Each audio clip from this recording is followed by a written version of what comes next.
எபேசியர்களின் நிருபம் 5ஆம் அதிகாரம் அதனுடைய 16வது வசனத்தை வாசிக்கலாம். எபேசியர் 5:16.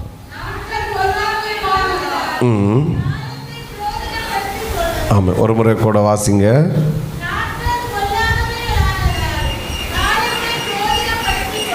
தேங்க்யூ. இந்த எபேசியர் நிருபத்தில் பவுல் அநேக ரகசியங்களை பேசும். ஒவ்வொரு நிருபத்துக்கும் ஒவ்வொரு விசேஷம் இருக்கிறது. ஆண்டவர் அனுமதித்தால் நாம் இந்த பவுலின் ஊழியங்களை குறித்து நாம் இந்த 1 month ஃபாஸ்டிங் பீரியடில் தியானிக்கும் போது கவனிக்கலாம். ஒவ்வொரு நிருபத்திலையும் ஒவ்வொரு ஸ்பெஷல் இருக்கும். கொரிந்து நிருபத்தில் எழுதும்போது பாவங்களை கண்டித்து எச்சரிப்பார். ஸ்தோத்திரம். 2 கொரிந்தியரில் அனுபவங்களை பேசுவார். அன்பை குறித்து, தேவனுடைய அன்பை குறித்து வெளிப்படுத்துவார். இந்த எபேசி நிருபத்தில் பல ரகசியங்களை வெளிப்படுத்துவார். ஆமீன்.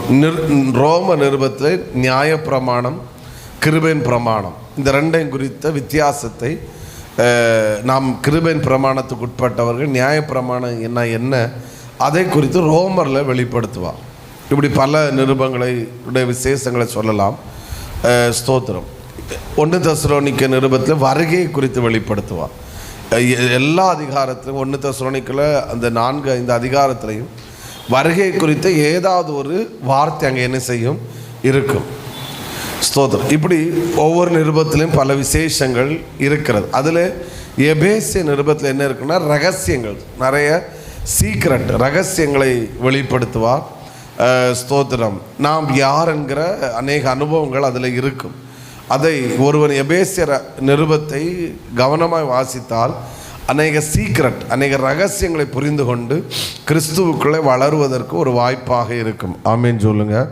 அதில் ஒரு வார்த்தை தான், நாட்கள் பொல்லாதவைகள் ஆனதால் காலத்தை பிரயோஜனப்படுத்தி கொள்ளுங்கள். எல்லாரும் சேர்ந்து இந்த வார்த்தையை சொல்லுவோமா? வாசிங்க பார்க்கலாம். ஆனதால்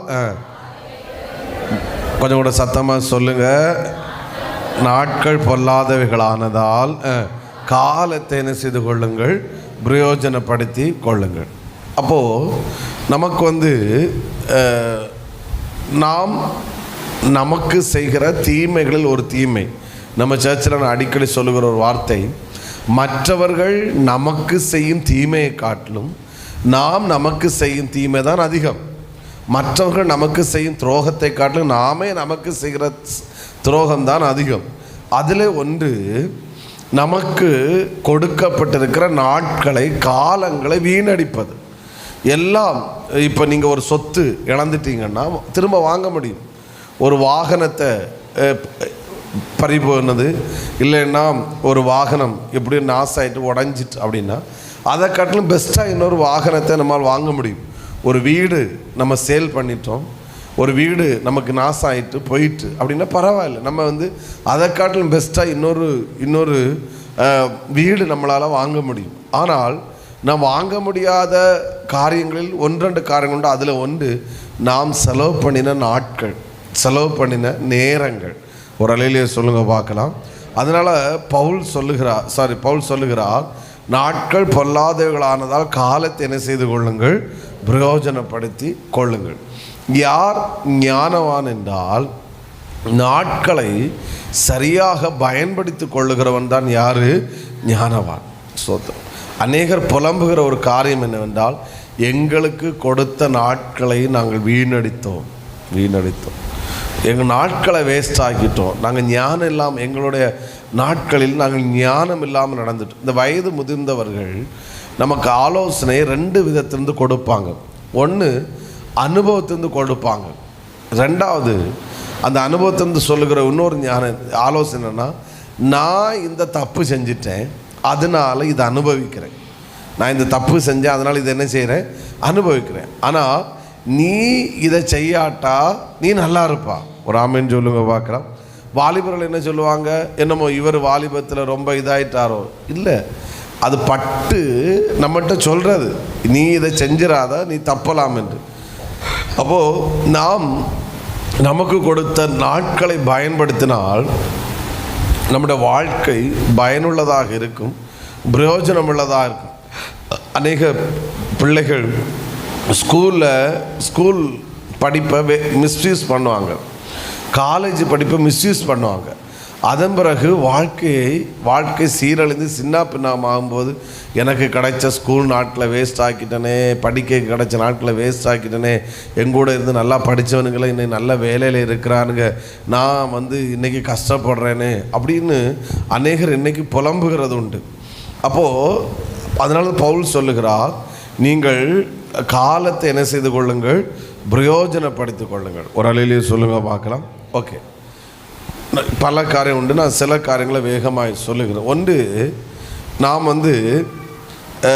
எந்த காலத்தில் வாழ்கிறோம் என்கிற ஒரு சிந்தை நமக்கு என்ன செய்ய வேண்டும், இருக்க வேண்டும். ஒரு 3 காரியங்களை சொல்லிவிட்டு நம்ம பயன்படுத்த வேண்டிய 2 காரியங்களை சொல்கிறேன். பாருங்கள், நாம் எந்த காலத்தில் வாழ்கிறோம் என்கிற ஒரு சிந்தை நமக்குள் என்ன செய்ய வேண்டி இருக்கணும்.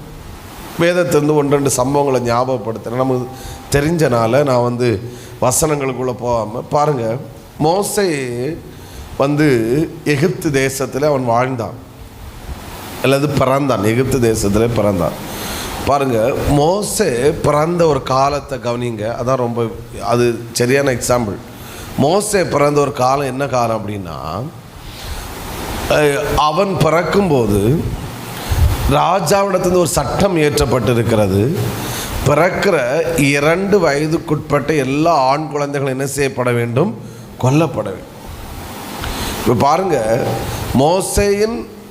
மோசேக்கு கூட அந்த காலகட்டத்தில் பிறந்த அத்தனை பிள்ளைகளும் அத்தனை ஆண் குழந்தைகளும் கொல்லப்பட்டார்கள்.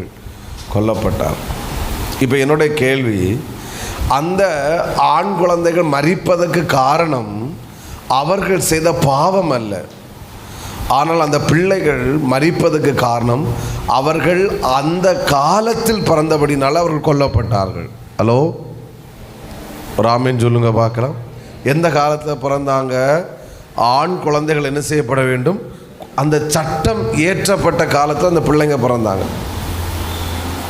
ஒரு தாய் குழந்தை பிறக்கும்போது, குழந்தை பிறந்த உடனே அந்த பிள்ளை ஆண் குழந்தையா பெண் குழந்தையான்னு பார்ப்பாங்க. பெண் குழந்தையா பிறந்துச்சுன்னா அந்த தாய்க்கு அவ்வளோ சந்தோஷமாக இருக்கும். ஆண் குழந்தையா இருந்துச்சுன்னா அந்த தாய் அந்த பிள்ளை அந்த அவ்வளோ வலி இருக்கும், அவ்வளோ வேதனை உண்டாகும். ஏன் அப்படின்னா, இந்த பிள்ளை இப்போ பிறந்ததுனால இந்த பிள்ளை என்ன செய்ய வேண்டியதாக இருக்கிறது, கொல்ல வேண்டியதாக இருக்குது. ஏன்னா சட்டம் பிறக்கிற ஆண் குழந்தைகளை என்ன செய்யணும், கொல்லணும். அப்போ கவனிங்க, அந்த பிள்ளைகள் பிறக்கிறது முக்கியம் இல்லை, அந்த பிள்ளைகள் அந்த பிறக்கிற காலம் ரொம்ப டேஞ்சர் காலம். அந்த சட்டம் மாறின பிறகு பிறக்கிற ஆண் குழந்தைகள் காப்பாற்றப்பட்டார்கள். ஆனால் அந்த பீரியடில், அந்த சட்டம் ஏற்றப்பட்ட பீரியடில் பிறந்த அத்தனை ஆண் குழந்தைகள் என்ன செய்யப்பட்டார், கொல்லப்பட்டார்கள். அப்போது அந்த பிள்ளைகள் பிறந்தது முக்கியம், அதை காட்டிலும் முக்கியம் அவங்க எந்த காலத்தில் பிறந்தார்கள் என்பது முக்கியம். என்னால் நான் தைரியமாக சொல்ல முடியும், இப்போ மோசேக்கு 35 வயசுன்னா 35 வயசுள்ள ஆண் பிள்ளை உண்டுன்னா அது மோசையாக மட்டும்தான் இருந்திருக்கும். ஒத்துக்கொள்கிறவங்க ஆமேன்னு சொல்லுங்கள். ஏன்னா மற்ற ஆண் குழந்தைகள் எல்லாரும் அதே 35 வயசுன்னா, இப்போ எக்ஸாம்பிளுக்கு புரியும்படி 2026 வச்சுக்கோறோம். 2026 பிறந்த ஒரே ஒரு ஆண் குழந்தை ஒன்றா அது உயிரோடு இருக்கிற ஆண் குழந்தைன்னு யாராக மட்டும்தான் இருக்கும், மோசே. மற்ற ஆண் குழந்தைகள் பிறந்தார்கள், ஆனால் அந்த பிள்ளைகள் என்ன செய்யப்பட்டார்கள், கொல்லப்பட்டார்கள். அவர்கள் பிறந்தது முக்கியம் இல்லை, எந்த காலகட்டத்தில் பிறந்தார்கள் என்பது முக்கியம். அந்த காலத்தில் அவங்க பிறந்து தொலைச்சனால அந்த பிள்ளைகள் மறிக்க வேண்டிய சூழ்நிலை. அப்போது எந்த காலத்தில் பிறக்கிறோம், எந்த காலத்தில் வாழ்கிறோம் என்பது ரொம்ப இது ஒரு கஷ்ட காலம். இன்னும் நல்ல காலம் நான் சொன்னால் இயேசுடைய காலம். இப்போ பாருங்கள், இயேசுடைய காலத்தில் அநேக மனிதர்கள் பிறந்தபடினால இப்போ இயேசு மனுஷகுமாரன் இந்த பூமிக்கு வந்தார். அந்த இயேசுவை ஜனங்கள் சொந்த கண்ணால் கண்டார்கள், இயேசு நிமித்தம் ஆசீர்வதிக்கப்பட்டார்கள், இயேசு அளித்த நன்மையை அந்த ஜனங்கள் பெற்றுக்கொண்டார்கள். எனக்கு ஒரு ஆசை இருந்திருக்கு. என்ன ஆசைன்னா, இயேசு வாழ்ந்த காலத்தில் நம்மளும் பிறந்திருந்தோன்னா இயேசுவை நம்ம சொந்த கண்ணால் பார்த்துருக்கலாம். புரிகிறவங்க ஒரு அலையிலேயே சொல்லுங்கள் பார்க்கலாம். அன்னைக்கு ஒவ்வொரு தேவைகள் வரும்போது ஜனங்கள் யாரிடத்தில் வந்தார்கள்? இயேசுனிடத்தில் வந்தார்கள். அப்போது ஒரு மோசமான காலத்தையும் சொன்னேன், ஒரு நல்ல காலத்தையும் சொன்னேன். மோசமான காலம், மோசே பிறந்த காலம் ஒரு மோசமான காலம். அதனால் பிறந்த ஆண் குழந்தைகள் கொல்லப்பட்டார்கள். இயேசு பிறந்த காலம், இயேசுவோடு இருந்தவர்கள், இது நல்ல காலம். அன்றைக்கு லாசரு அன்றைக்கு இயேசுவோடு சில மனிதர்கள் பிறந்தபடினாலே இயேசுக்கு சரித்திரத்தில் அவர்களும் இணைக்கப்பட்டு இன்றைக்கு அவர்களுடைய சம்பவம் வேத புத்தகத்தில் எழுதப்பட்டு இருக்கிறது. ஆமென் சொல்லுங்க பார்க்கலாம். அன்றைக்கு இருந்தவர்கள் அந்த காலத்தில் பிறந்தபடினால தான் லாசரு பைபிளில் வந்தார். 38 வருட வியாதியஸ்தன் பைபிளில் வந்தார். இப்படி பல மனிதர்கள் பைபிளில் வந்திருக்கிறார்கள். இன்றைக்கி நம்ம பிரசங்கம் பண்ணுகிறோம். காரணம் என்னென்னா, அவர்கள் அன்றைக்கு அந்த ஆசீர்வாதத்தை பெற்றார்கள் என்பதை காட்டும். இயேசு வாழ்ந்த நாட்கள், இயேசு பிறந்த நாட்கள் இந்த மனிதர்கள் என்ன செய்தார்கள்? பிறந்தார்கள். சத்தமாக ஒரு நிலையிலேயே சொல்லுங்க பார்க்கலாம். ஓகே, அப்போது ஒன்று நமக்கு உணர்வு இருக்கணும். நான் எந்த காலத்தில் என்ன செய்து கொண்டிருக்கிறேன்? வாழ்ந்து கொண்டிருக்கிறேன். சத்தமாக ஒரு ஆமேன் சொல்லுங்க பார்க்கலாம். இப்போது நம்ம காலத்தை சொன்னால் பவுல் சொன்ன அதே வார்த்தையை சொல்லுகிறேன். ஆமேன். நாட்கள் பொல்லாதவைகளானதால் எதை பிரயோஜனப்படுத்திக் கொள்ளுங்கள்? காலம். அப்போ நம்ம வாழ்கிற காலம் என்ன காலம் தெரியுமா? பொல்லாத காலம். ஹலோ, பக்கத்தில் கை கொடுத்து சொல்லுங்கள், எந்த காலம்? சத்தமாக சொல்லுங்கள். பொல்லாத காலம். பைபிள் அதை தானே சொல்லுது. இதோ இன்னும் டீப்பாக சொல்லணும்னா, இதோ கடைசி நாட்களில் ஒரு ஆள் தான் சொல்லுது, கடைசி நாட்கள் என்ன காலம் வருமாம்? கொடிய காலம் வரும் என்று நாம் என்ன செய்திருக்கிறோம்? அறிந்திருக்கிறோம். அப்போது நம்ம இப்போ என்ன காலத்தில் இருக்கிறோன்னா, ஸ்பிரிச்சுவல் படி கிருபையின் காலமாக இருந்தாலும் ஒரு பொல்லாத நாட்கள், கொடிய காலத்தில் நான் வாழ்கிறோம். அப்போ இந்த நாட்களில் நாம் என்ன செய்து கொள்ள வேண்டும்? நமக்கு கொடுக்கப்பட்ட நாட்களை, காலத்தை என்ன செய்து கொள்ள வேண்டும்? பிரயோஜனப்படுத்திக் கொள்ளணும். சத்தமாக ஒரு ஆமேன்னு சொல்லுங்கள். நம்முடைய முற்பிதாக்கள் 80 வயது வரைக்கும் 90 வயது வரைக்கும் ஆரோக்கியமாக வாழ்ந்தார்கள். இன்றைக்கி அவர்களுக்கு கிடைத்த வசதிகள் நமக்கு, அவர்களுக்கு கிடைக்காத வசதிகள் நமக்கு கிடைத்திருக்கிறது. அவர்கள் கரண்டில் வாழலை, மின்சாரம் இல்லை, அவங்களுக்கு மொபைலோ ஒன்றும் தெரியாது. ஆனால் அவர்கள் ஆரோக்கியமாக இருந்தார்கள். இன்றைக்கி ஒரு பாசனம் பிறக்கும் போதே மக்கள் வியாதியை கொண்டு தான் வருகிறார்களா? Hello price. அவ்வளோ கொடிய காலத்தில் வாழ்கிறோம். அப்போது நாம் நாட்களை பயன்படுத்தி கொள்ள வேண்டியது எப்படிப்பட்டதாக இருக்கிறது? அவசியமாக இருக்கிறது. ஒரு அலையிலேயே சொல்லுங்கள். ரெண்டாவது ஒன்று, எந்த காலத்தில் வாழ்கிறோம் என்கிற சிந்தை நமக்கு வேணும். ரெண்டாவது, எந்த இடத்தில் வாழ்கிறோம் என்கிற சிந்தை வேண்டும். ஆமென் சொல்லுங்கள். எந்த இடத்துல. இப்போது ஸ்தோத்திரம், நாம் கன்னியாகுமரி மாவட்டத்தில் அநேக மேன்மை இருக்கிறது. நான் இங்கே இருக்கிறனால இதில் இருக்கிற சில காரியங்களை சொல்கிறேன். நீங்கள் கொஞ்சம் அதர் ஸ்டேட்டுக்கு, அதர் டிஸ்ட்ரிக்ட் எல்லாம் போயிட்டீங்கன்னா நீங்கள் எதுக்கு நன்றி செலுத்தீங்கன்னா, ஆண்டவரே எங்களை கன்னியாகுமரி மாவட்டத்தில் பிறக்க வச்சதுக்காக ஸ்தோத்திரம்னு கற்று சொல்ல வைப்பார். ஒரு ஆமேன்னு சொல்லுங்கள் பார்க்கலாம். கன்னியாகுமரி மாவட்ட மக்களை எங்கே கொண்டு போட்டாலும் அவங்க இருந்துக்கிட மாட்டாங்க. அவங்க இங்கே வந்துடுவாங்க. ஏன்னா நான் போன வாரம் போயிட்டு வந்ததுனால சொல்கிறேன், எனக்கு பார்வையில் நாம் ஏதேன் தோட்டத்தில் வாழ்ந்து கொண்டு இருக்கிறோம். எங்கே வாழ்ந்து கொண்டு இருக்கோம்? சத்தமாக சொல்லுங்கள். ஆமாம். இல்லைன்னா அடிக்கிற வெயிலுக்கும் ஒவ்வொன்றுக்கும் மக்கள் படுகிற அவஸ்தை. வெளிநாட்டில் சில நம்முடையவர்கள் இருக்கிறார்கள், ஃபோன் பண்ணி விசாரித்தா தெரியும், அவ்வளோ வெயிலின் தாக்கம். ஸ்தோத்திரம். அப்போது நாம் எந்த இடத்தில் இருக்கிறோம் என்கிற சிந்தை நமக்கு வேணும். இது இயற்கை, அதை நான் விடுறேன். நான் ஸ்பிரிச்சுவலுக்கு நம்ம வர்றேன், நமக்கு அதான் முக்கியம். நான் சொல்கிறேன், நாம் இருக்கிற மாவட்டம் இல்லைன்னா இந்தியாவின் தென்முனை தேவனுடைய கடைசி கால எழுப்புதலுக்காய் தேவன் தெரிந்து கொண்ட ஒரு மாவட்டத்தில் கர்த்தர் நம்மை உட்கார வைத்திருக்கிறார். ஐயோ ஆமேன் வர மாட்டேங்குது. சத்தமாக சொல்லுங்கள் ஹல்லேலூயா. இன்னும் சத்தமாக சொல்லுங்கள் ஹல்லேலூயா. ஆமேன். தேவனுடைய ஒரு பெரிய தீர்மானம் இங்கே இருக்கிறது. நான் தைரியமாக சொல்கிறேன், இந்த இந்தியாவின் தென்முனையிலே கர்த்தர் யாரை நம்ம இங்கே பிறக்க வச்சிருக்கிறாரு, நம்மளை இந்த காலகட்டத்தை, அதை நான் அப்புறம் சொல்கிறேன். இப்போ பிறக்க வச்சிருக்கிறாருன்னா நம்மை குறித்த திட்டம் இல்லைன்னா தேவன் நம்மை குறித்த ஒரு பெரிய நோக்கத்தை வைத்திருக்கிறார், பெரிய திட்டத்தை வைத்திருக்கிறார். ஆமேன்னு சொல்லுங்க பார்க்கலாம். அதனால இந்த காலகட்டத்திலே நம்மை பிறக்க வைத்து நம்மை இந்த இடத்துல உட்கார வச்சு நம்ம ரட்சிக்கப்பட்டு அபிஷேகம் பண்ணப்பட்டு இந்த ஆவிக்குரிய சபையிலே கர்த்தர் நம்மை கொண்டு உட்கார வைத்திருக்கிறார். ஆமே. ஓகே, ஒன்று கூட சொல்லிவிட்டு நான் மெசேஜுக்குள்ளே வந்துடுறேன். அடுத்து ஒரு வசனத்தை வாசிக்கணும். யோவான் 7ஆம் அதிகாரம். இயேசு ஊழியம் செய்த போது எதை கவனித்து கொண்டே இருந்தார்? யோவான் 7:33. இயேசு அவர்களை நோக்கி, இன்னும் கொஞ்ச காலம் நான் உங்களுடனே கூட இருந்து பின்பு என்னை அனுப்பினரிடத்துக்கு போகிறேன். இந்த வசனம், இதே வார்த்தை யோவானில் பல இடங்களில் வந்து கொண்டே இருக்கு. இன்னும் நான் கொஞ்ச காலம் தான் உங்களோடு இருப்பேன், கொஞ்சம் காலம் தான் உங்களோடு இருப்பேன்.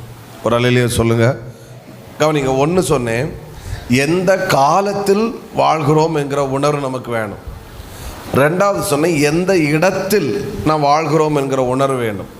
மூணாவது, எவ்வளவு நாட்கள் நமக்கு கொடுக்கப்பட்டிருக்கிறது என்கிற உணர்வு நமக்கு வேணும்.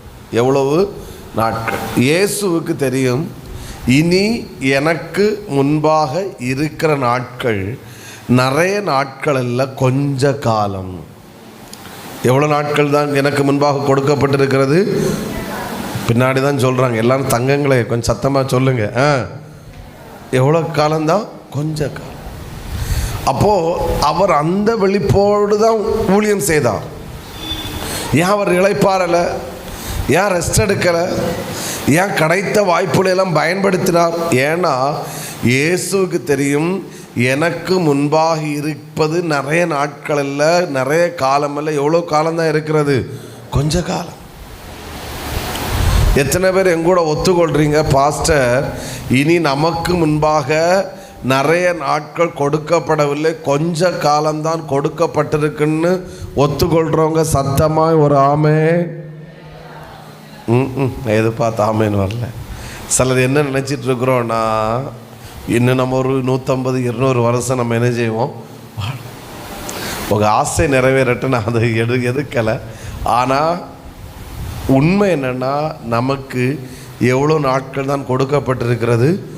பக்கத்தில் உள்ள கை கொடு சொல்லுங்கள், உங்களுக்கு கொஞ்ச காலம்தான் கொடுக்கப்பட்டிருக்கு. உண்மைதானா? ஒத்துக்கொள்கிறவங்க சத்தமாக ஆமே.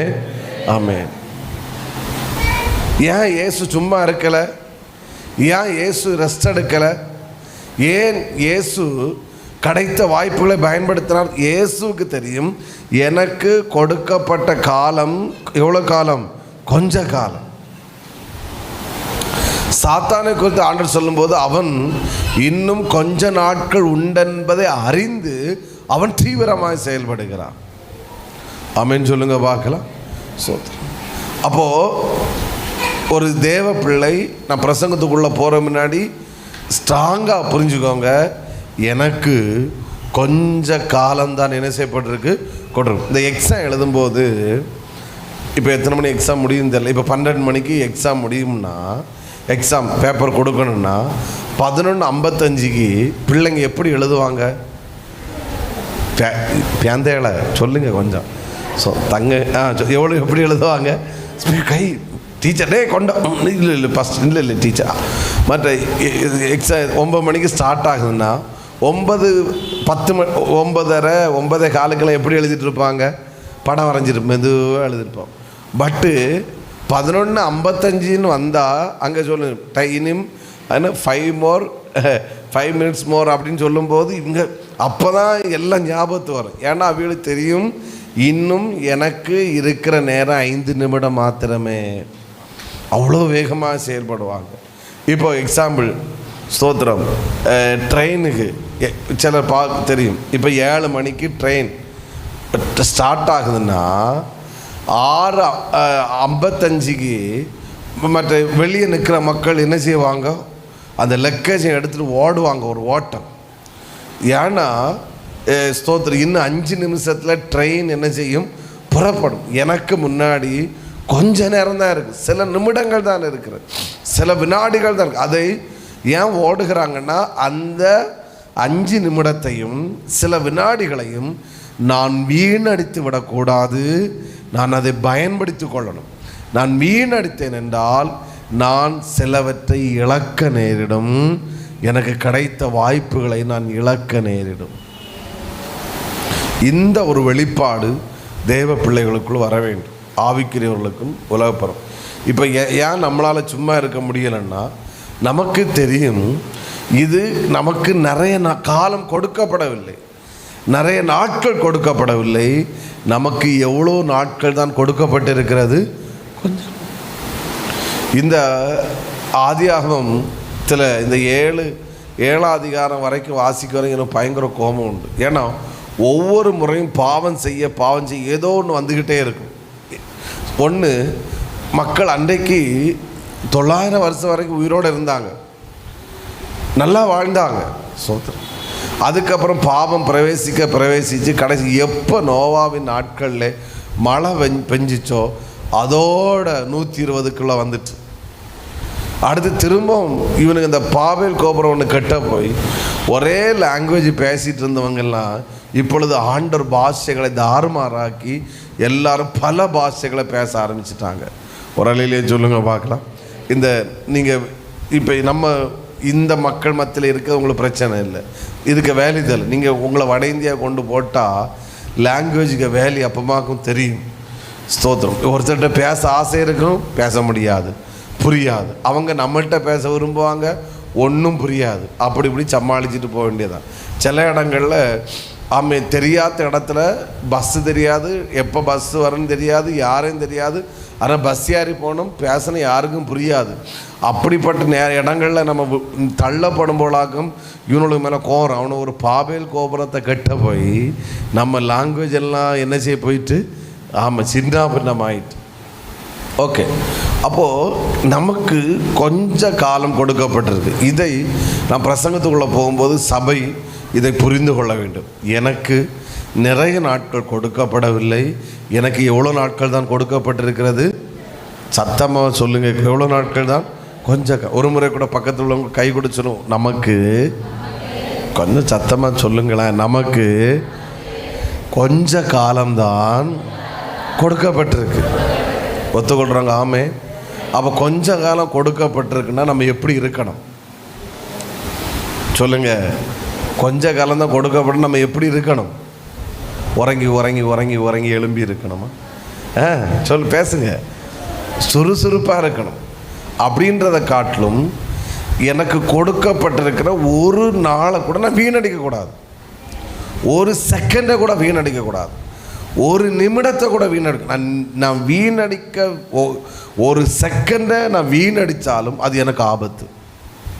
நான் சொன்னல, இந்த பிள்ளைகள் அந்த 5 கடைசி 10 நிமிஷத்தில் எக்ஸாம் கொடுக்கணும். ஏன்னா அவனுக்கு முதல்ல என்ன செய்வாங்க, தெரியாத கொஸ்டின் அவன் யோசித்து எழுத்த டைம் உண்டாகும். அதனால் எனக்கு ஞாபகம் இருக்குது, இப்போ டீச்சர்ஸ்ன்னு சொல்லுவாங்க, முதல்ல என்ன சொல்லுவாங்கன்னா, நீ கொஸ்டின் பேப்பரை வாங்கின உடனே உனக்கு தெரிஞ்ச ஆன்சர்லாம் முதல்ல எழுதிடு, அப்படி தானே? அதுக்கப்புறம் உட்காந்து என்ன யோசி அப்படின்னு. ஏன்னா இல்லாமல் நீ முதல்ல உட்காந்து யோசித்து தெரியாத கொஸ்டின்லாம் யோசிச்சுட்டு இருந்துட்டு கடைசியில் தெரிஞ்ச கொஸ்டின் எழுதுட்டு நேரம் வரும்போது உனக்கு நேரம் இல்லாமல் போயிடும்.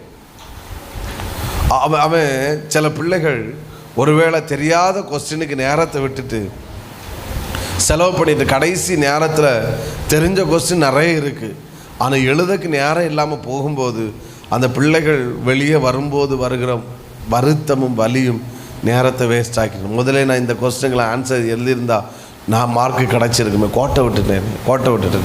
திரும்பவும் சொல்கிறேன், நான் இந்த ஆழமாக ஸ்ட்ராங்காக சொல்கிறேன், நமக்கு கொஞ்ச காலம்தான் கொடுக்கப்பட்டிருக்கு. இந்த பூமியில் நம்ம நிறைய வருஷம் வாழ முடியாது, கொஞ்ச நாள் தான் வாழ முடியும். ஒரு 70 வயசெல்லாம் ஆச்சுன்னா, 78 வயசெல்லாம் ஆச்சுன்னா இந்த உலகம் நம்மளை பார்க்குற பார்வையில் இன்னுமா இவர் உயிரோடு இருக்கிறாரு, இப்படி தான் இந்த உலகம் நம்மளை பார்க்கும். வாலிபத்தில் நம்ம உழைச்சது போல் நம்மளால் உழைக்க முடியாது, ஓட முடியாது. நம்ம கடமைகளை செய்ய முடியாது. நாம் வாலிபத்தில் சாப்பிட்டது போல் வயதான நேரத்தில் நம்மளால் சாப்பிட முடியாது. இது இயற்கை. ஏன்னா இந்த சரீரம் இது மண்ணான சரீரம், இது அழிவுக்குரிய சரீரம். நமக்குள் இருக்கிற ஆத்துமா தான் வெளியேற பெற்றது. திரும்பவும் நான் பிரசங்கத்துக்குள்ளே போகிற முன்னாடி சபையே இந்த வார்த்தை நான் ஆழமாக சொல்கிறேன்.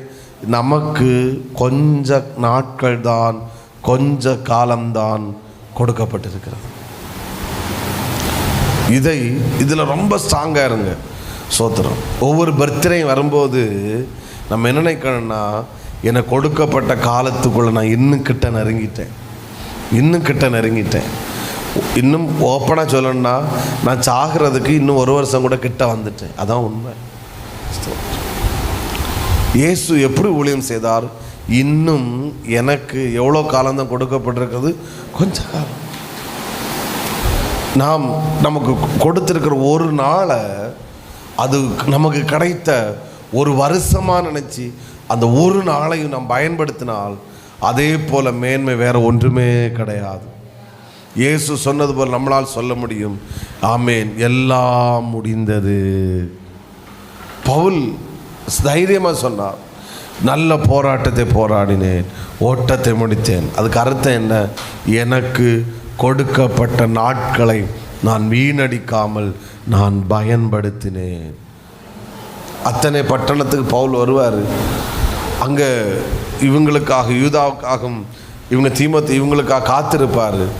அவங்களுக்கு காத்திருக்கிற வரைக்கும் வெயிட் பண்ணுவார். ஆனால் அங்கே அந்த மக்களுடைய பாவம் அக்கிரமம் பெருகிற போது அதை பார்த்துட்டு பவுலால் சும்மா இருக்க முடியாது.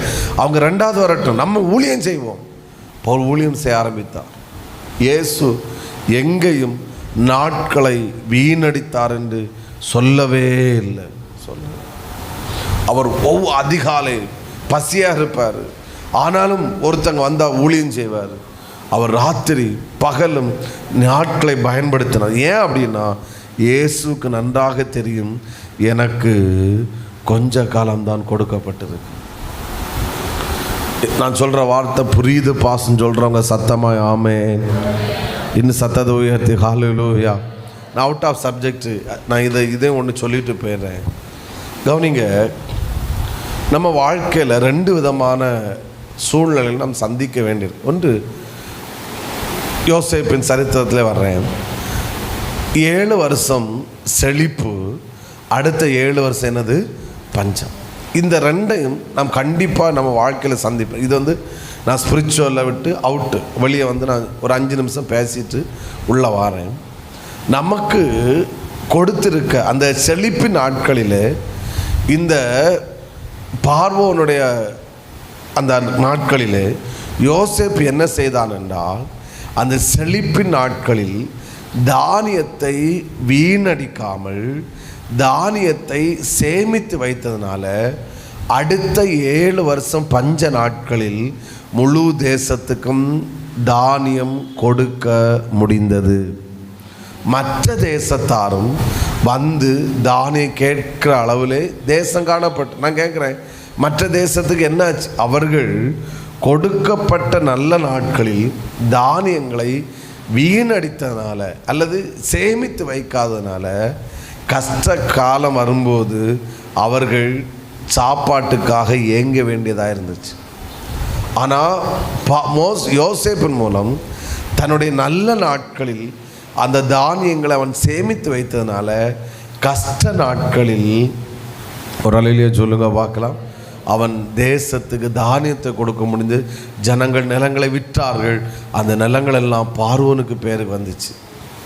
நான் ஒரு வார்த்தை தைரியமாய் சர்ச்சு பாஸ்டர் என்கிற ஸ்தானத்துன்னு சொல்கிறேன். இப்போ நம்ம கொஞ்சம் கொஞ்சமாக நம்ம சர்ச்சு இன்கம் அது பண விஷயத்தில் ஒரு கீழ்த்தங்கிற நிலைமையில் இருந்தாலும் கர்த்தர் கொண்டு வருவார். ஆனால் நாம் கொடுக்குற சின்ன சின்ன சேமிப்பு இன்றைக்கி 1 லட்ச ரூபா பக்கத்தில் நாம் சேர்த்து வச்சிருக்கிறோம். நான் என்ன சொல்கிறேன் அப்படின்னா, எல்லா பெரியவர்களும் எல்லாரும் நமக்கு ஆரோக்கியம் இருக்கிற காலங்களிலே, பலன் இருக்கிற காலங்களிலே, சம்பாதிக்கிற காலங்களிலே சம்பாதித்து செலவழிக்கிறவர்களாக மட்டும் இருந்து விடாமல், இனி ஒரு நாட்கள் நமக்கு ஒரு கஷ்ட காலமோ சேமித்து வைக்க முடியாத காலமோ அல்லது ஒரு என்ன சொல்ல தானியத்தை வாங்கி வைக்க முடியாத ஒரு காலம் நம்ம வாழ்க்கை கண்டிப்பாக வரும். இந்த சேமித்து வைக்க வேண்டிய நாட்களில் சேமித்து வைத்தால் தரித்திர நாட்களில் யாரிடத்திலையும் உதவி கேட்குற நிலைமை வராதபடி கர்த்தர் நம்மை காப்பாராக. சத்தமாமேன்னு சொல்லுங்கள். இன்னும் சத்தத்தை உயர்த்தி நான் திரும்பவும் சொல்கிறேன், சர்ச்சை பார்த்து சொல்கிறேன். கண்டிப்பாக மற்றவங்க இது துருபதேசமானு சொல்லுவாங்க, அப்படிலாம் கிடையாது. நான் பைபிள் பேசுன்னு சொல்கிறேன். சோதரம் கண்டிப்பாக நமக்கென்று ஒரு சேமிப்பு கண்டிப்பாக நிச்சயமாக தேவை. பிள்ளைகளை வச்சுட்டு பேரண்ட்ஸ்கிட்ட சொல்கிறேன், எல்லாத்தையும் பிள்ளைகளுக்குன்னு என்ன செய்யாதுங்க, அழிக்காதுங்க, செலவு பண்ணுவோம்.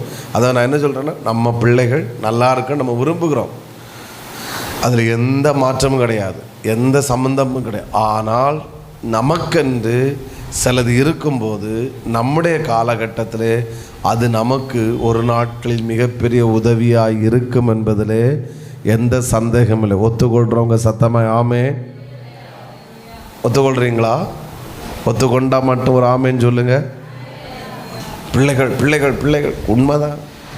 பிள்ளைகளுக்கு செய்யணும், நல்லா செய்வோம். அது பிள்ளைகளுக்கு செய்ய வேண்டியது பெஸ்ட்டாக செய்யணும். நல்ல எஜுகேஷன் பிள்ளைகளுக்கு கொடுப்போம், என்ன பெஸ்ட்டாக கொடுப்போம். பட்டு ஆரோக்கியம் இருக்கிற காலத்தில், பலன் இருக்கிற காலத்தில் நமக்குன்னு சிலது இப்போ எனக்கிட்ட கேட்டால் ஒன்றும் இல்லை, பட்டு ஆண்டவர் ஃபியூச்சரில் பண்ணுவான்னு நினைக்கிறேன். பட்டு இது நம்ம செய்யும்போது அது நமக்கு ஒரு பெரிய ஆசை. அன்றைக்கி யோசேப்பு அதை செய்தான், ஆண்டவர் அதை வெளிப்படுத்தினார். இந்த நல்ல தானியம் விளையும் போது தின்னு தீக்காத, அப்படி கொடுத்து அழிக்காத, நீ சேமித்து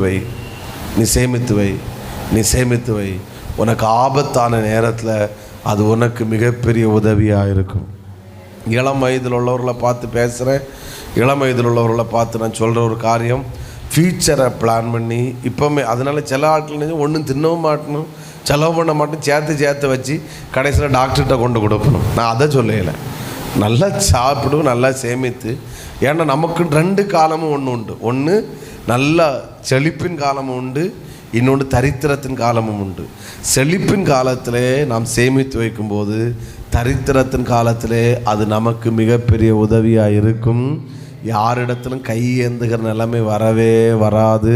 ஒத்துக்கொள்கிறவங்க சத்தமாக ஆமே. அநேக வயசானவங்க என்னதுமா சொல்லுவாங்க, நான் சம்பாதிச்சு செலவழிச்சு எல்லாரும் கொடுத்துட்டேன், இன்றைக்கி நான் ஒன்றும் இல்லாமல் இருக்கிறேன், எனக்கு உதவி செய்ய யாரும் இல்லை. என் பிள்ளைகளை என்னை பார்க்கல, என் ஆனால் நம்ம பிள்ளைகள் நம்மளை பார்க்க மாட்டாங்க அப்படின்னு அந்த கண்ணோட்டத்தோடு சொல்லலை.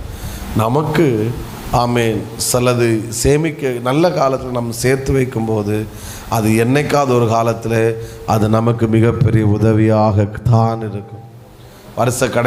வருஷ ஆரம்பம் வரும்போது சின்ன ஒரு உண்டியலை வச்சு நான் முதல்ல செஞ்சேன், இப்போ எனக்கு செய்ய முடியல, கொஞ்சம் இது பண்ணுறதுனால நம்ம அதை வச்சு கொஞ்சம் 5 ரூபாயும் 10 ரூபாயும் போட்டிருந்தா இந்த டிசம்பர் எல்லாம் வரும்போது அந்த செலவு மாதம் இல்லைன்னா ஏதாவது ஒரு எக்ஸ்பென்ஸ் மாதம் வரும்போது அப்போ யார்கிட்ட போய் லோன் வாங்குவோமா, குழுவில் போய் வாங்குவோமா, வேறு என்ன அந்த அக்காள்கிட்ட ஒரு நகையை வாங்கி அடை வைப்போமா, அந்த நிலைமைக்கு போகாமல் அன்றைக்கு கொஞ்சம் கொஞ்சமாக சேர்த்து வைத்தது அந்த நாட்களில் அது மிகப்பெரிய உதவியாக இருக்கும் என்பதில் எந்த சந்தேகம் இல்லவே இல்லை. ஒத்துக்கொள்கிறவங்க சத்தமாக ஆமேன். ஓகே, சரி, இது ஒரு அவுட் ஆஃப் சப்ஜெக்ட், அதனால் அதையும் ப்ராக்டிக்கலாக சொல்லிட்டேன். இது செய்யாத உங்கள் கஷ்டம். செய்யுங்கன்னு சொல்ல மாட்டேன், செய்யுங்கன்னு சொல்லுவேன். செய்யாட்டா பரவாயில்ல, அது நம்முடைய பர்சனல். ஓகே, அப்போது எனக்கு கொஞ்ச காலம்தான் என்ன செய்கிறது இருக்கிறது. அதை அறிந்தால் என்னால் சும்மா இருக்க முடியாது, நான் உழைப்பேன். இப்போ பாருங்கள், அதிகாலை ஜெபம் நடத்துகிறோம். இது வர முடிஞ்சிட்டு நீங்கள் வர முடியலை, வர முடிஞ்சும் வரலன்னா ஒரு காலத்தில் உங்களுக்கு வருவதற்கு விருப்பம் இருக்கும், ஆனால் வாய்ப்பு கிடைக்காது. நான் உட்பட சொல்கிறேன், எனக்கு அதிகாலை ஜெபத்தை இப்போ என்னால் முடியுது நடத்துகிறேன். ஆனால் கண்டிப்பாக நான் சொல்கிறேன், இது கண்டினியூஸ் ஆகாது. ஒரு காலத்தில் ஒரு கட்டத்தில் எனக்கு அதிகாலை ஜெபம் நடத்த ஆசை இருக்கும், ஆனால் என்னால் முடியாது, நான் எங்கேயா சுற்றிட்டு இருப்பேன். ஒத்துக்கொள்கிறவங்க ஆமேன்னு சொல்லுங்கள் பார்க்கலாம். அப்போ கிடைச்ச நாட்டில் பயன்படுத்தின நமக்கு தெரியும், அன்னைக்கு எனக்கு கிடைச்ச நாட்டில் நம்ம பயன்படுத்தினதுனால இன்றைக்கி கர்த்தரனை ஆசீர்வாதமாக வைத்திருக்கிறார். ஓகே, எஸ்தரின் புஸ்தகம் 4ஆம் அதிகாரம். நான் இதுவரைக்கும் சொன்னது தெளிவாக புரிஞ்சு பாசம் சொல்கிறவங்க சத்தமாக ஒரு அல்லேலூயா சொல்லுங்கள் பார்க்கலாம். சத்தமாக ஹல்லேலூயா. ஓகே, 4ஆம் அதிகாரம் நமக்கு தெரிஞ்சது தான். 14, 15, 16 வாசிக்கணும். ஆனால் 14 வாசிக்கிறோம் முதலாவது.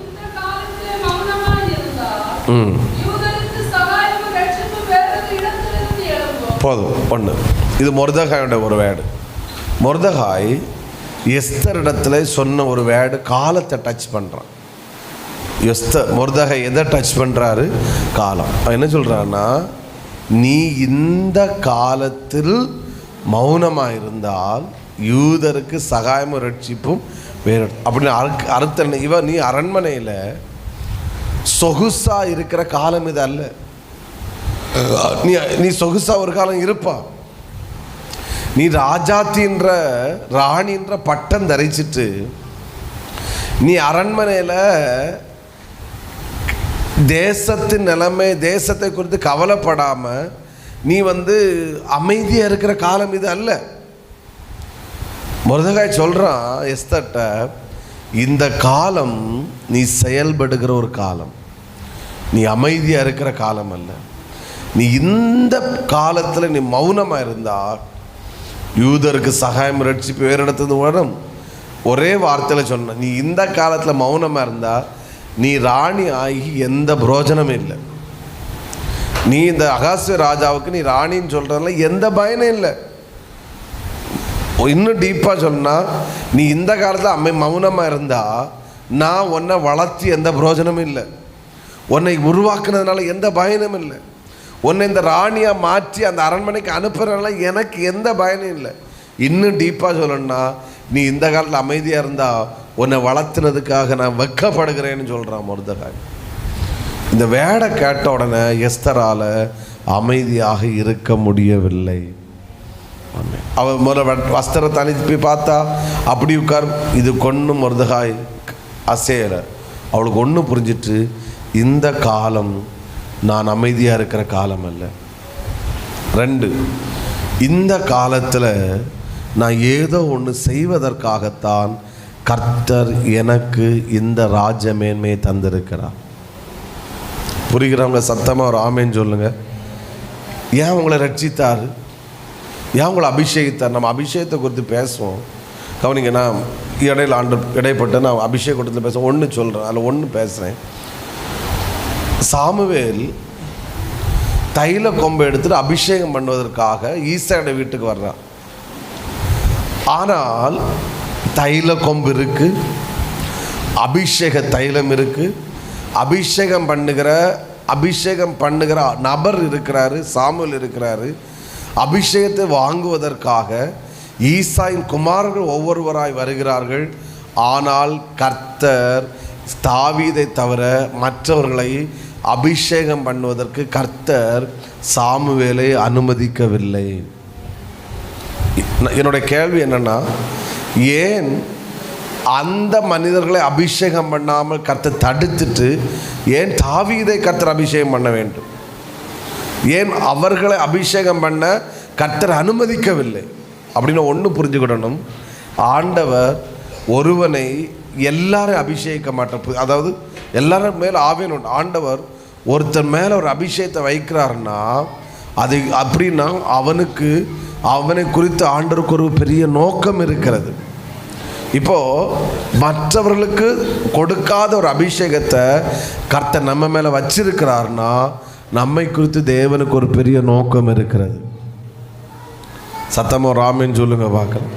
ஓகே, நான் அதை அங்கே டச் பண்ணேன். அடுத்து நான் அபிஷேகத்தில் அதை பேசுகிறேன்.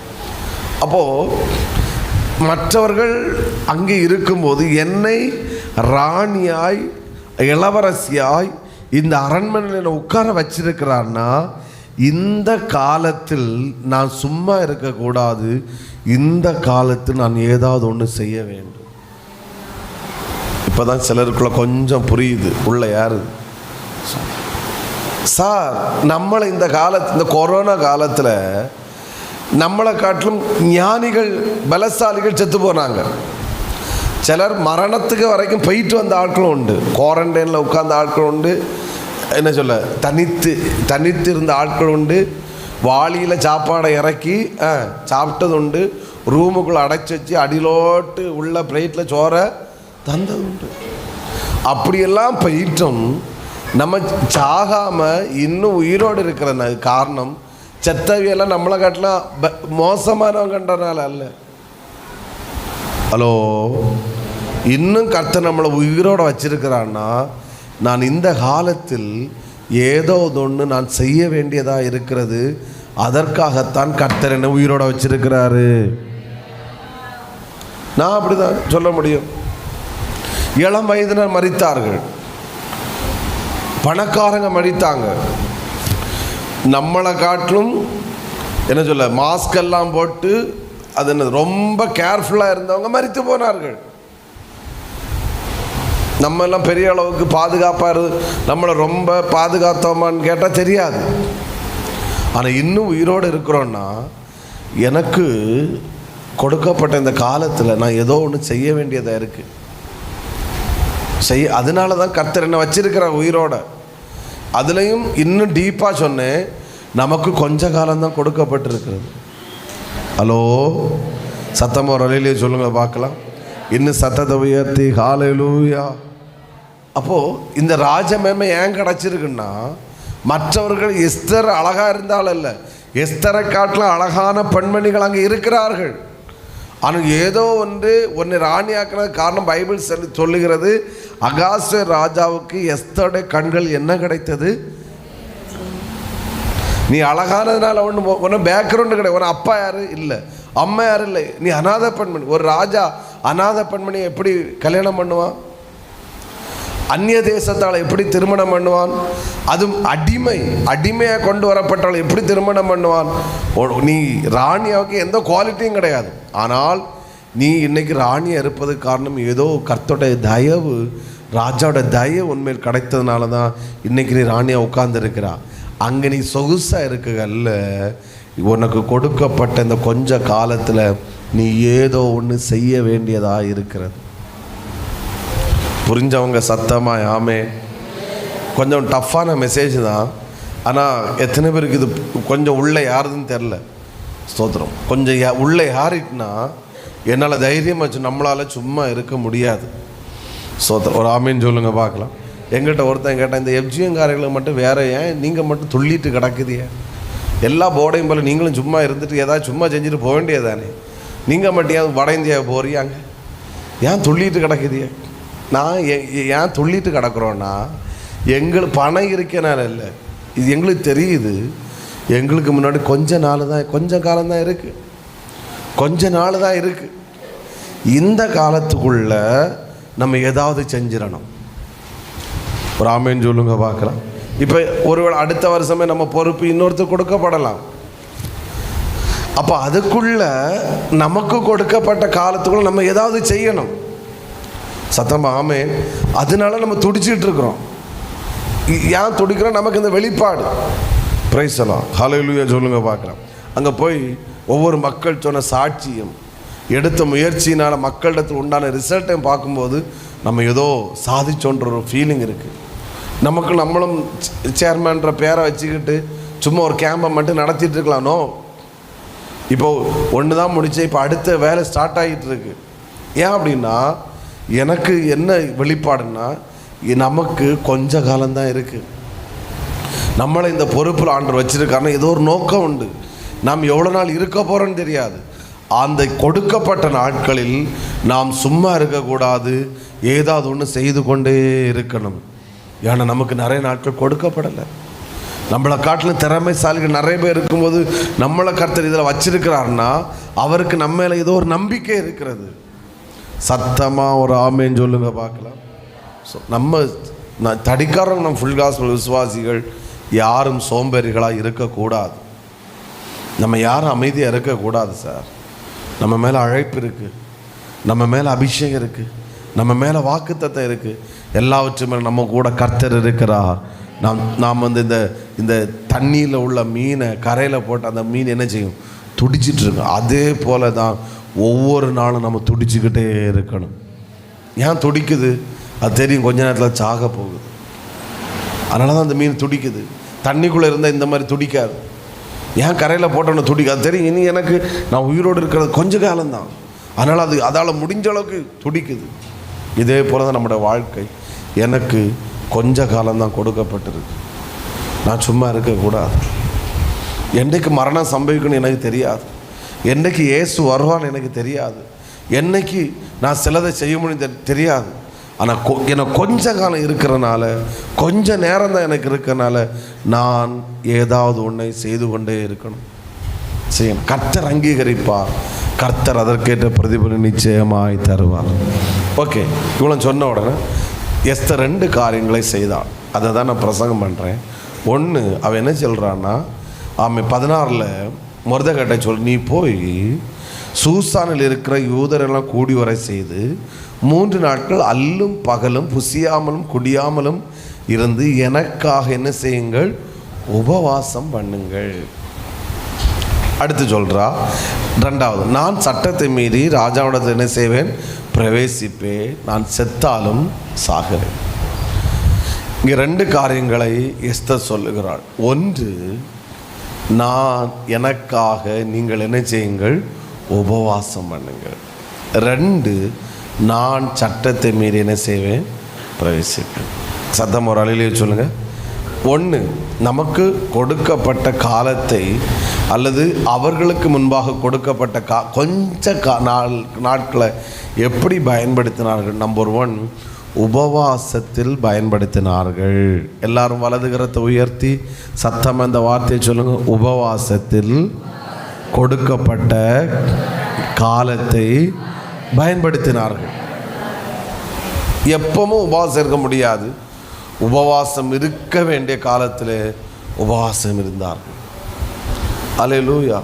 அடுத்து, சட்டத்தை ராஜாவிடத்தில் பிரவேசிக்க வேண்டிய காலத்தில் உபவாசம் இருக்கக்கூடாது. உபவாசம் இருக்க வேண்டிய காலத்தில் உபவாசம் இருக்கணும். பிரவேசிக்க செயல்பட வேண்டிய காலத்தில் என்ன செய்ய வேண்டும், செயல்படணும். ஆமென். இந்த 2ம் ஒரு தேவ பிள்ளை செய்தால் அவன் நிமித்தம் காரியம் மாறுதலாய் முடியும். அவன் நிமித்தம் சட்டம் தலைகளாய் மாற்றி எழுதப்படும். அவன் நிமித்தம் நடக்க வாய்ப்பே இல்லாத காரியங்கள் நடந்தே தீரும். அவன் ஒரு சரித்திர தியாகியாக அவன் நிச்சயமாய் மாறுவான். அல்லேலூயா. பக்கத்துல கை கொடு சொல்லுங்க, உபவாசம் இருந்து காலத்தை பயன்படுத்துவோம். நமக்கு முன்னாடி 1 மந்த் ஃபாஸ்டிங் ப்ரேயர். 1 மந்த் என்ன ப்ரேயர், ஈட்டிங் ப்ரேயர் அல்ல. காது கேட்குற சும்மா சொல்லுங்க, ஃபாஸ்டிங் ப்ரேயர். அப்போது இதை பயன்படுத்தினால் பயன்படுத்தாமல் போவது நம்ம கையில் தான் இருக்குது. ஆமென் சொல்லுங்க பார்க்கலாம். இதை பயன்படுத்தும் போது அது ஏதோ ஒரு தாக்கத்தை ஏற்படும். இவ ராஜாவிடத்தில் இப்போ பிரவேசிக்க வேண்டிய நேரத்தில் அவள் பிரவேசித்தா. ஆனால் அதுக்கு உபவாசம் இருக்க வேண்டிய நேரத்தில் அவள் என்ன செய்கிறா, அவள் என்ன சொன்னான்னா, நீங்கள் உபவாசம் இருங்க, நாங்கள் சோறுதுன்னு அவள் சொல்லலை. நானும் என் தாதிமார் நாங்களும் இங்கே உபவாசம் இருப்போம், நீங்களும் என்ன செய்யுங்க. அப்போது யூத ஜனங்களுக்கு ஒரு காலம் கொடுக்கப்பட்டது, உபவாசம் இருக்கிற காலம் 3 நாட்கள். அடுத்து அவங்க சும்மா இருந்தாங்க. அப்போ அதை பயன்படுத்தின போது அது ஒரு பெரிய தாக்கம். இப்போ நமக்கு இனி அடுத்த வருஷம் இப்படி ஒரு 1 மந்த் ஃபாஸ்டிங் நடக்குமான்னு கேட்டால் எனக்கு தெரியாது. உண்மையாக சொல்லிட்டு தெரியாது. ஆனால் இப்போ எனக்கு முன்னாடி ஒன்று இருக்குது.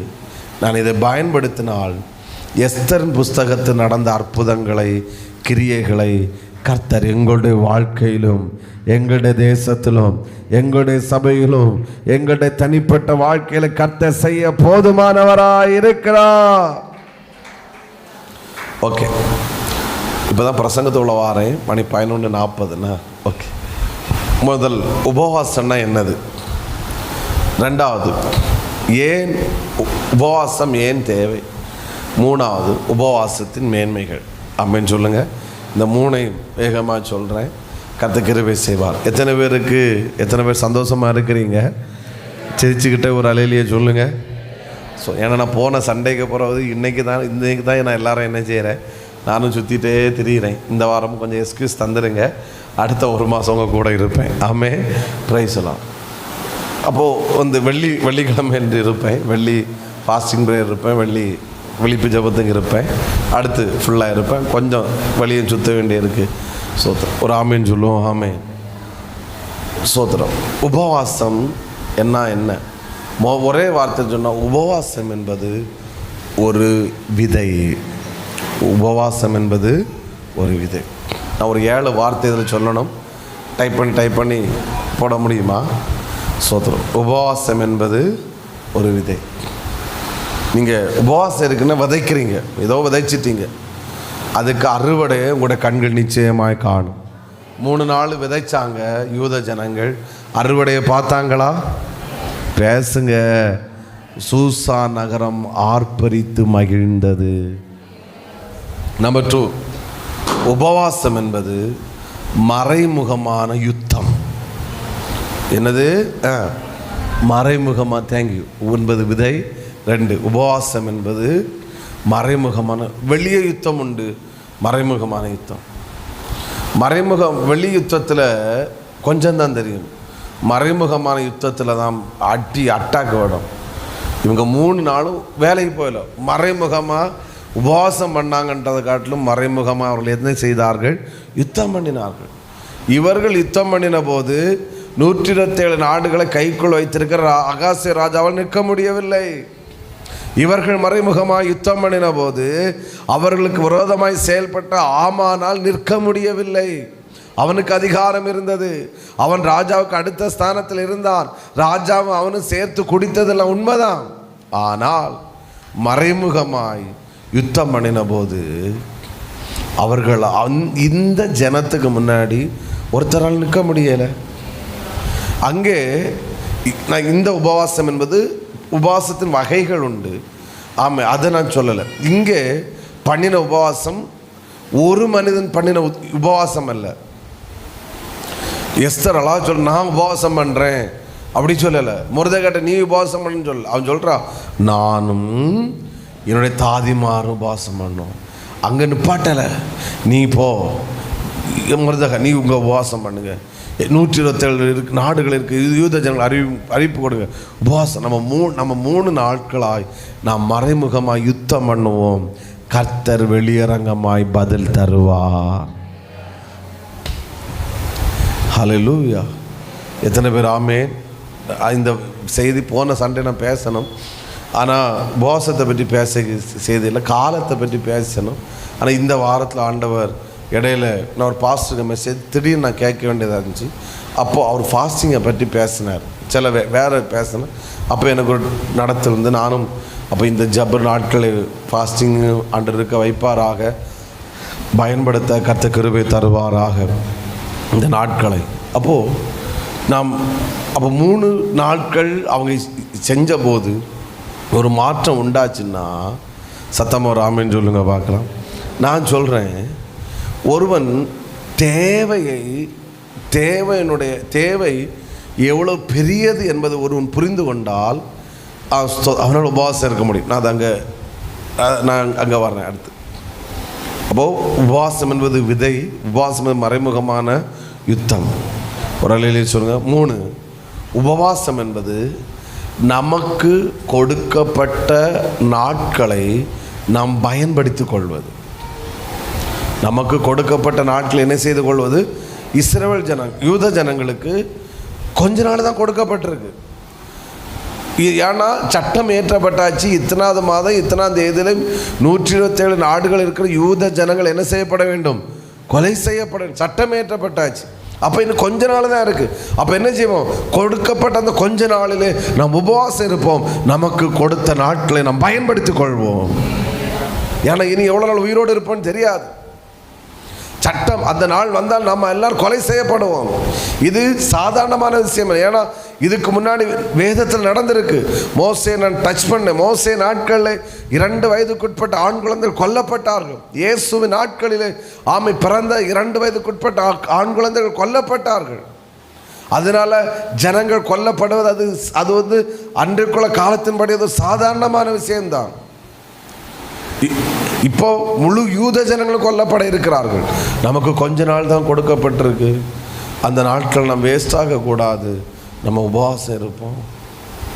ஹலோ, காது கேட்கல, சத்தமாக ராமேன்னு சொல்லுங்கள். எனக்கு கொடுக்கப்பட்ட நாட்களை நான் பயன்படுத்தி கொள்வது தான் நான் என்னது உபவாசம். 4வது ஒன்று சொல்கிறேன், சொல்லிட்டு ஏன் தேவைன்னு சொல்கிறேன். 4வது, ஒருவன் உபவாசம் இருந்தால், ஒரு சபை உபவாசம் இருந்தால், ஒரு தேவ பிள்ளை உபவாசம் இருந்தால் அவர்களை பார்த்து சத்துரு பயப்படுகிறார். அப்போ உபவாசம் என்பது சத்துருவை பயப்படுத்துவது. உபவாசம் என்பது என்னது? சத்துருவை. நீங்கள் குடும்பமாக ஃபாஸ்டிங் இருந்து பாருங்கள், உங்கள் குடும்பத்தை பார்த்து சத்துரு பயப்படுவான். ஹல்லேலூயா. சபையாய் உபவாசம் இருந்து பாருங்கள், அந்த சபையை பார்த்து சத்துரு பயப்படுவான். இந்த பிரசங்கத்தையும் கேட்டுட்டு 1 month ஃபாஸ்டிங் ப்ரேயரில் கொரட்டை விட்டு தூங்குனா சொந்த கணக்கு கொடுத்து தான் ஆகணும். ஹலோ, ஒருவேளை முடியாதவங்களை நான் டச் பண்ணலை, அது நம்ம அந்த அளவுக்கு மனிதாபிமானம் இல்லாத ஆட்களே கிடையாது. ஆமே. பட் இளம் வயது உள்ளவர்கள், மற்றவர்களை உற்சாகப்படுத்துகிறேன். கர்த்தர் கிருபை தருவாராக. எனக்கு முன்னாடி ஒரு 4 weeks இருக்குது. நான் மிஸ்யூஸ் பண்ண மாட்டேன். நான் மறைமுகமாக யுத்தம் பண்ணணும், நான் விதைக்கணும். எனக்கு கொடுத்த நாட்களை நான் வேஸ்டாகக்கூடாது. கர்த்தர் கிருபை எனக்கு தருவாராக. அவன் உடனே சட்டத்தை மீறி ராஜா எடுத்து அப்படியே சொல்ல, முதல்ல நான் ஃபாஸ்டிங் இருக்கிறேன். ஏன்னா இது ஒரு விதை. அல்லேலூயா சொல்லுங்கள். நான் சொல்கிறேன். அதனால் பாஸ்டர் சொல்லிட்டான்னு சொல்லிட்டு நீங்கள் ரொம்ப உணர்ச்சி வசப்பட்டு லாக் ஆகிடாதுங்க. நான் சொல்கிறேன், உங்களுக்கு சரீரத்துக்கு தக்கன இது பண்ணி உங்கள் நேரத்தை நீங்கள் அதிகமாக செலவு பண்ணுங்கள். ஆமேன். ஆண்டவரோடு நேரத்தை கூட்டங்களில் பயன்படுத்தி கொள்ளுங்கள். அட்லீஸ்ட்டு ஒரு மார்னிங் செக்ஷன் வரும்போது சாப்பிடாமல் வாங்க. ஆமேன். கர்த்தர் உங்களுக்கு பலன் தருவார். ஆமேன்னு சொல்லுங்கள். பார்க்கலாம். அந்த கடைசி 3 நாட்கள் இப்போவுமே பிளான் பண்ணுங்கள். ஃபுல் டைம் 3 நாள் ஃபுல் டைம் இருங்க. இதுவரைக்கும் இருக்காதவங்க இந்த தடவை இருங்க. பலன் தருவார். ஆமேன். உங்கள் முன்னாடி இருக்கிறேன்னா என்னுடைய வாலிப குறைஞ்சது என்னுடைய ஞாபகம் சரின்னா ஒரு 30 முறையாவது 21 days ஃபுல் டைம் இருப்பதுக்கு கர்த்தர் கிருபை செய்தார். அது எனக்கு கொடுத்த ஒரு பெரிய நான் அது பாக்கியமாக கருதுகிறேன். அதனால தான் இன்றைக்கி ஓடுறோம், ரெஸ்ட் இல்லாமல் ஓடுறோம். ஒரு அலையிலேயே சொல்லுங்கள் பார்க்கலாம். கிருபை பயன்படுத்தணும். சின்ன பிள்ளைகளை ஃபாஸ்டிங் இருக்க வைப்போம். ஆமாம். அதனால் கை குழந்தைகளை சொல்லலை, சோத்திரம் சாப்பிட்ற கொஞ்சம் இருக்கட்டும். அந்த அதுக்கடுத்து நல்ல ஃபுட்டு நம்ம சண்டே நம்ம சர்ச்சிலே நம்ம கொடுக்கலாம். நீங்கள் பொறுப்படுத்தா செய்யலாம், இல்லைன்னா பொறுப்படுக்காட்டும் பரவாயில்ல, நாங்களாவது செய்வோம். நல்ல ஃபுட்டு தரலாம், பயப்படாதுங்க. ஏன்னா இது மறைமுகமான ஒரு யுத்தம். நம்ம கொடுக்கப்பட்ட நாட்களை நாம் பயன்படுத்துவது அவசியமாக இருக்கிறது. புரிகிறவங்க ஒரு அலையிலே சொல்லுங்கள் பார்க்கலாம். ஓகே, உபவாசம் ஏன் தேவை அப்படின்றத காட்டிலும் நான் 1-2 காரியங்களை சொல்கிறேன், இதுலண்டே சொல்கிறேன். அப்போது உபவாசம் இருக்கணுமா வேண்டாமான்றதை நம்மளே முடிவெடுக்கணும். ஏன்னா இவன் ஏன் அப்படின்னு சொல்கிறேன்னா, மொர்தெகாய் எஸ்தர் இடத்துல உபவாசம் இருக்க சொல்லலை. ஒரு ஆமேன்னு சொல்லுங்கள். மொர்தெகாய் எஸ்தர்ட்ட நீ உபவாசம்னு சொன்னானா? இல்லை. ஆனால் மொர்தெகாய் சூழ்நிலைகளை சொன்னான், அவள் உபவாசம் இருந்தாள். புரிஞ்சவங்க ஆமேன்னு சொல்லுங்கள். 1 ஒரு அலையிலேயே சொல்லுங்கள் பார்க்கலாம். 1. அப்போ நானும் சில சூழ்நிலைகளை சொல்கிறேன். சூஸ் பண்ணுறதும் சூஸ் பண்ணாததும் உங்கள் கரத்தில் தான் என்ன செய்யுது இருக்குது. ஆமேன்னு சொல்லுங்க பார்க்கலாம். 1, நமக்கு முன்னாக இருக்கிற நாட்கள் ஒரு ஆபத்தான நாட்களாக இருக்கிறது. நமக்கு முன்பாக இருக்கிற நாட்கள் எப்படிப்பட்ட நாட்கள்? ஆபத்தான நாட்கள். ஏன்னா நமக்கு சட்டம் ஏற்றப்பட்டாச்சு, கையெழுத்து போடப்பட்டாச்சு, தேசம் முழுவதும் நகல் அனுப்பப்பட்டாயிற்று. நமக்கு முன்னாக இருக்கிற நாட்கள் ஆபத்தான நாட்கள். இன்னும் கொஞ்ச நாட்கள் கூட போனால் நீயும் நானும் முழு யூத ஜனங்களும் கொலை செய்யப்பட போகிறோம். நமக்கு முன்பாக இருக்கிற நாட்கள் ஆபத்தான நாட்கள். இப்போது சிலர் பேசுகிறது, நான் சொல்கிறது ஸ்பிரிச்சுவல் மட்டும். சிலர் பேசுகிற பார்த்தா சென்னையில் இனி ஒரு பெரிய என்ன சொல்ல வெயில்னால் ஒரு பெரிய வறட்சி வரப்போகுதுன்னு சொல்கிறாங்க. அடுத்து இப்போ யுத்தம் நடந்துகிட்ருக்கு. யூரான்னு இப்போ இது அப்படி திரும்ப அமைதியாக திரும்ப தொடங்கியாச்சு. இனி வரப்போய் நிறைய வேலை இழப்பு என்னெல்லாமோ நடக்குது. ஸோ அதனால் நான் அப்படி ஒரு ஆபத்தான நாட்களுக்காக இருக்கும். நான் எஸ்தரின் சம்பவத்திலாம் சொல்கிறேன். மொர்தெகாய் சொன்னது, நமக்கு முன்பாக இருக்கிற நாட்கள் சந்தோஷமான நாட்கள் அல்ல, மகிழ்ச்சி நாட்கள் அல்ல. நமக்கு முன்பாக இருக்கிற நாட்கள் எப்படிப்பட்ட நாட்களாக இருக்கிறது? ஆபத்தான. நம்பர் 2, நமக்கு விரோதமாய் ஒரு சதி வேலை நடந்து கொண்டிருக்கிறது. மொர்தெகாய் ஆமான வணங்காத காரணத்தினால மொர்தெகாய்க்காக 60 முழம் தானே, 50 முழம், தேங்க்யூ, 50 முழம் உயரத்தில் ஒரு தூக்கு மரம் என்ன செய்யப்பட்டிருக்கிறது? ஒன்று, நமக்கு முன்பாக இருக்கிற நாட்கள் ஆபத்தான நாட்கள். 2, நமக்கு எதிராக ஒரு சதி திட்டம் என்ன செய்து கொண்டிருக்கிறது? நம்மை அழிப்பதற்கு. இப்போ என்னையை மட்டும் தூக்கு மரத்தில் போட்டால் கூட நான் சமாளிச்சு, சரி என்னோட முடிஞ்சிட்டு இல்லை. ராஜாவுனத்துலேருந்து தந்திரமாக பேசி மோதிரத்தை கையில் வாங்கி, புரிகிறவங்க ராமன் சொல்லுங்க பார்க்கலாம், வாங்கி ஸ்தோத்திரம் என்ன செய்ய வச்சுருக்குன்னா சட்டத்தை ஏற்றி நமக்கு தெரியாமல். அப்போ அவனுக்கு நோக்கம் என்னென்னா, ஆமானுக்கு நோக்கம் என்ன வணங்காத ஒருத்தனை அவனை மட்டும் நான் கொல்லக்கூடாது, அவனுக்கு அந்த யூத ஜனத்தையே நான் அழிச்சணுன்னு நமக்கு தெரியாமல் சதித்திட்டம். இது ராஜாவுக்கும் தெரியாது. ராஜா என்ன நினைச்சாரு, ஓ இப்படியா அப்படின்னு. இது மொர்தெகாய் என்கிற ஒருவன் வணங்காததுனால இது நடக்குது. ஒன்று, நமக்கு முன்பாக இருக்கிற நாட்கள் ஆபத்தான நாட்கள். 2, நமக்கு எதிராக ஒரு மிகப்பெரிய சதி திட்டம் என்ன செய்து கொண்டிருக்கிறது? நடந்து கொண்டிருக்கிறது. ஆமேன். நம்பர் 3, நாம் ஒரு மிகப்பெரிய தேவையோடு நின்று கொண்டிருக்கிறோம். நான் உபவாசம் இருங்கன்னு யாரையும் சொல்லலை. அல்லேலூயா. ஸோ நான் ஏன்னா மொர்தெகாயும் எஸ்தர்கிட்ட என்ன செய்ய சொல்லலை? உபவாசம் இருக்க அவன் சூழ்நிலையை சொன்னான். உபவாசம் இருந்ததும் இருக்காததும் எஸ்தருக்கு வேலை. நாம் ஒரு மிகப்பெரிய தேவையோடு நின்று கொண்டு இருக்கிறோம். நமக்கு உதவி செய்ய யாரும் இல்லை, நம்ம சார்பில் பேச யாரும் இல்லை. இப்போ நமக்கு நம்ம ஜீவன் காப்பாற்றப்படணும். ஆமேன். நம்முடைய இனம் அங்கே அழிக்கப்பட்டு தான் நம்ம இங்கே வந்தோம். இப்போ 127 நாடுகளை பரம்பி இருக்கிறோம்.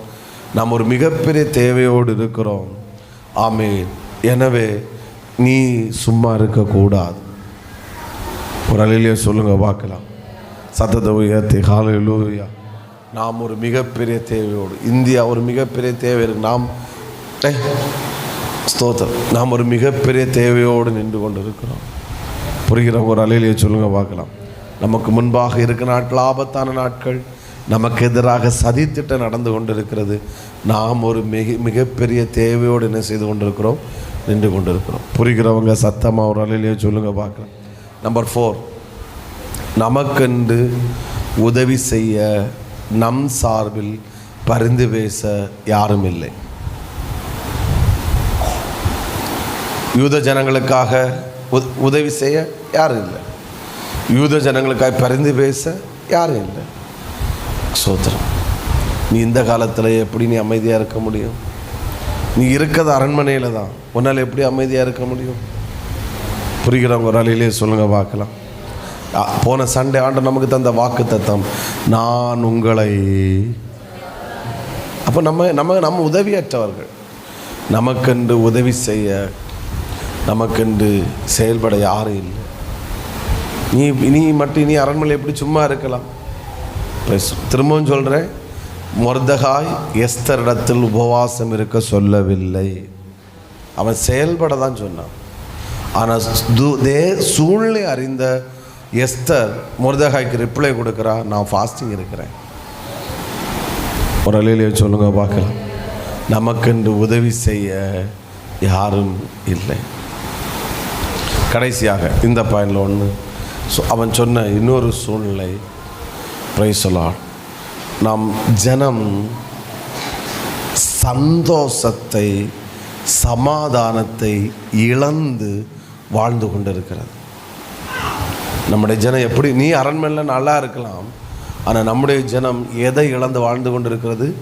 சந்தோஷத்தை சமாதானத்தை இழந்து வாழ்ந்து கொண்டிருக்கு. நீங்கள் டைப் பண்ணதை புறம் எனக்கு அனுப்பி தானேண்ணா, ஏன்னா நான் சொல்கிறதில்ல இப்போ ஆண்டு தந்துட்டுருக்க வேடாக்கம் ஒரு ஆமைன்னு சொல்லுங்கள். அதனால் திரும்ப என்கிட்ட கேட்டால் எனக்கு தெரியாது, அதனால் தந்துடுறேன். அப்புறம் நம்முடைய ஜனம் சந்தோஷத்தையும் ஏன்னா அலருது. இப்படி ஒரு வசனம் இருக்குது, நமக்கு தெரியும். அவன் ராஜாவும் அவர்களும் புசித்து குடிக்க உட்கார்ந்த போது சூசான் நகரம் கலங்கிற்று. சூசான் நகரம் என்ன செய்துட்டு? நம்முடைய ஜனம் சந்தோஷத்தையும் சமாதானத்தை இழந்து என்ன செய்து வாழ்ந்து கொண்டிருக்கிறது. எப்படி சும்மா இருக்க முடியும்? நீ அரண்மனையில் சிக்கன் பீஸும் மட்டன் பீஸும் லெக் பீஸும் மந்தியும் அது இதுவும் கிடச்ச உடனே, அங்கே அரண்மனையில் கிடச்ச உடனே நீ நல்லா இருக்கன்னு நினைக்க. நம்முடைய ஜனம் 127 நாடுகளிலேயும் சந்தோஷத்தையும் சமாதானத்தை இழந்து பயத்தோடு வாழ்ந்து கொண்டிருக்கு. என்ன நடக்கும்? என்ன நடக்கும்? ஒரு அலையிலேயே சொல்லுங்க பார்க்கலாம் சத்தமாக. ஹல்லேலூயா. இதை புரிந்த எஸ்தர் தன் தாதிமாரோடு உபவாசம் இருக்க ஆரம்பித்தாள். அவள் அழுதுருப்பாள். அந்த 3 நாட்களும் முழு யூத ஜனங்கள் அழுதுருப்பாங்க, ஆண்டவரேன்னு கதறி இருப்பாங்க. சத்தம் ஒரு அலையிலேயே சொல்லுங்க பார்க்கலாம். கர்த்தர் செயல்பட ஆரம்பித்தார். ஆமென். சத்தமாக ஒரு ஆமேன்னு சொல்லுங்கள். ஏன்னா நான் டைப் பண்ணி வச்ச ஒன்று இங்கே பிரசங்கம் பண்ண என்னால் முடியலை. ஆமாம், ஓகே. என்ன நடந்துச்சு? உபவாசத்தின் மேன்மைகள் ஒரு 3 காரியங்களை மட்டும் சொல்லி நம்ம ஜெபிக்க போகிறோம். ஆண்டவர் அனுமதிச்சா அடுத்து காலத்தை பயன்படுத்துவது எப்படின்னு இன்னொன்று அனுமதிச்சுன்னா அடுத்த சண்டே கன்டினியூ பண்ணுறேன். ஒரு அலையிலேயே சொல்லுங்க பார்க்கலாம். சத்தத்தை உயர்த்தி ஹல்லேலூயா. உபவாசத்தின் மேன்மை 1, இதுவரைக்கும் நடக்காதது முதல் முறையாக நடக்க ஆரம்பித்தது.